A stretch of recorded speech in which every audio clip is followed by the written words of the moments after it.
रविवार को हापुड़ के केली गांव में जनसेवा दल की एक अहम बैठक का आयोजन हुआ, जिसमें जुटे सैन सविता समाज के लोगों ने सत्ता में हिस्सेदारी का संकल्प लिया और अति पिछड़ी जाति के हर व्यक्ति को उसके अधिकार का एहसास दिलाते हुए पार्टी के मिशन की जानकारी दी और तेजी के साथ पार्टी से जुड़ने का आह्वान किया। केली गांव में जनसेवा दल की विशाल बैठक के दौरान सभी पदाधिकारियों ने पार्टी के राष्ट्रीय संयोजक विनेश भैया के विजन के बारे में विस्तार पूर्वक स्वजातीय बंधुओं को बताया। बैठक का आयोजन महेंद्र सिंह की अध्यक्षता में किया गया। कार्यक्रम में दिल्ली से पधारे श्री नवल किशोर जी ने मुख्य अतिथि तथा विशिष्ट अतिथि के रूप में कैप्टन तेजपाल सिंह एवं रामजी लाल सहित अन्य पदाधिकारियों ने शिरकत की। बैठक को संबोधित करते हुए पदाधिकारियों ने जनसेवा दल के लक्ष्य को बताते हुए एकजुट होने पर जोर देते हुए कहा कि आजादी के बाद से आज तक अति पिछड़ों को केवल वोट के रूप में इस्तेमाल किया जाता रहा है और लगातार पिछड़ों के सम्मान से खिलवाड़ होने के साथ साथ अति पिछड़ी जातियों को बरगलाने का काम डंके की चोट पर राजनीतिक दलों ने किया है। पदाधिकारियों ने कहा कि स्वार्थ से कोसों दूर अति पिछड़ों की पीड़ा को समझते हुए अखबार की दुनिया में एक अलग नाम कमाने वाले दैनिक विधान केसरी के प्रधान संपादक विनेश भैया ने जनसेवा दल बनाया है। हम सबके लिए यही एकमात्र रास्ता है कि हम अपनी संख्या के हिसाब से अपना अधिकार मांगकर नहीं छीन कर लेंगे। इस मौके पर पार्टी के राष्ट्रीय संयोजक विनेश भैया के विजन की जानकारी देते हुए वक्ताओं ने बताया कि सभी लोग आज यहां से शपथ लेकर जाएंगे कि हमें एकजुट होकर जनसेवा दल के मिशन को आगे बढ़ाना है और समाज के उत्थान के लिए विनेश भैया के हाथों को मजबूत करना है। इस मौके पर भारी संख्या में उपस्थित लोगों के जनसेवा दल जिंदाबाद, विनेश भैया जिंदाबाद, विनेश भैया तुम संघर्ष करो, हम तुम्हारे साथ हैं आदि नारों से पूरा केली गांव गूंज उठा। कार्यक्रम का संचालन मास्टर जगराज सिंह द्वारा किया गया।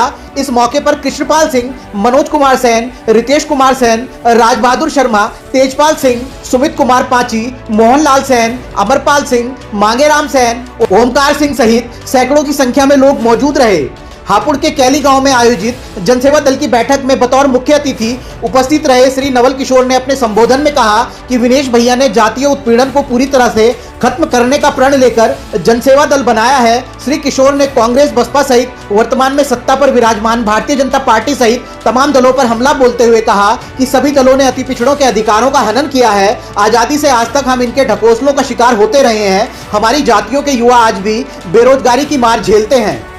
हम लोग ही इनको सत्ता की कुर्सी पर बैठाते हैं और उसके बाद यही लोग सत्ता हासिल कर हमारे अधिकारों से हमें वंचित रखते हैं। श्री किशोर ने कहा कि साथियों, अभी भी वक्त है, एकजुट हो जाओ और अपनी ताकत का एहसास कराते हुए भारी संख्या में जनसेवा दल से जुड़कर विनेश भैया के हाथों को मजबूत करने का काम करो। उन्होंने अंत में कहा कि सभी लोग 2027 को लक्ष्य मानकर चलो, वो दिन दूर नहीं जब हमारे हाथों में सत्ता की चाबी होगी। बैठक को संबोधित करते हुए कैप्टन तेजपाल सिंह ने कहा कि जनसेवा दल जैसा प्लेटफॉर्म विनेश भैया ने हम सभी को दिया है। यह हमारे अधिकार और सम्मान को बरकरार रखने का एकमात्र रास्ता है। अगर हम अब भी नहीं जागे तो वो दिन दूर नहीं जब इन राजनीतिक दलों के गुलाम बन चुके होंगे। उन्होंने कहा कि एकजुट होना ही हमारा प्रथम लक्ष्य होना चाहिए। अगर हम एकजुट हुए तो सत्ता में हिस्सेदारी मिलकर ही रहेगी।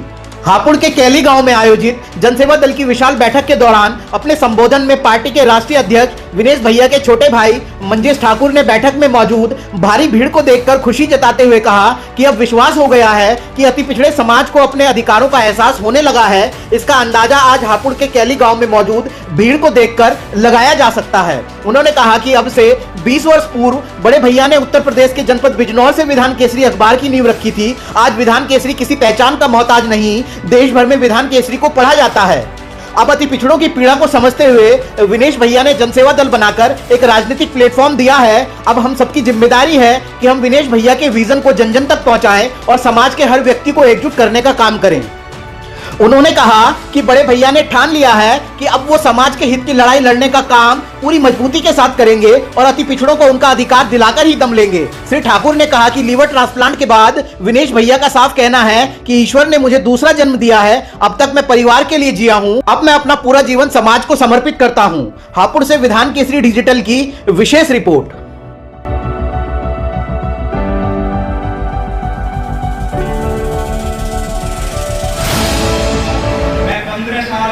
इंस्ट्रक्टर के रूप में भी काम किया है, तो मैंने देखा कि किसके बच्चों में या किसके जाति में कितना जोश है।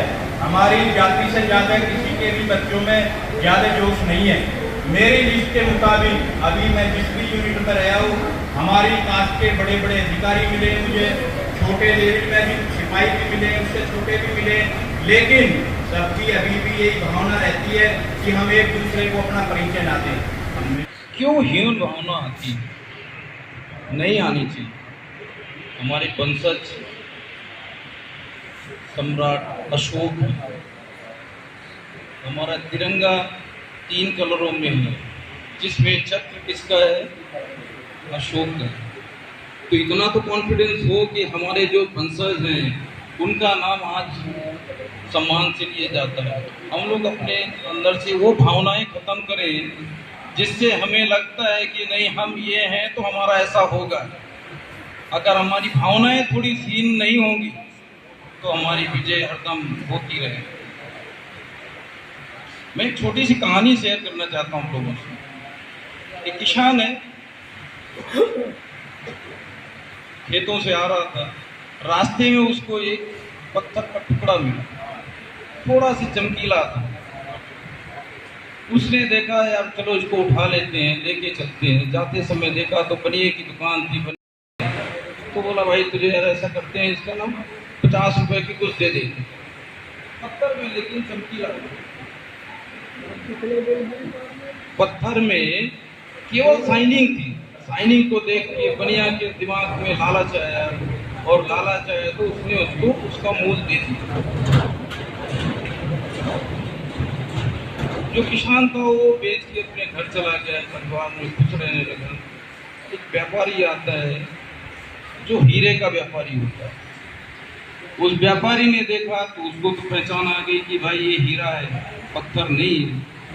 तो बनिया से बोला भाई इसका क्या भाव है? तो उसने बोला 100 रुपये में, जो 50 में खरीदा है, और 100 से कम में दूंगा नहीं। तो उसने बोला नहीं, थोड़ा सा निगोशिएट करो, पैसे कम करो।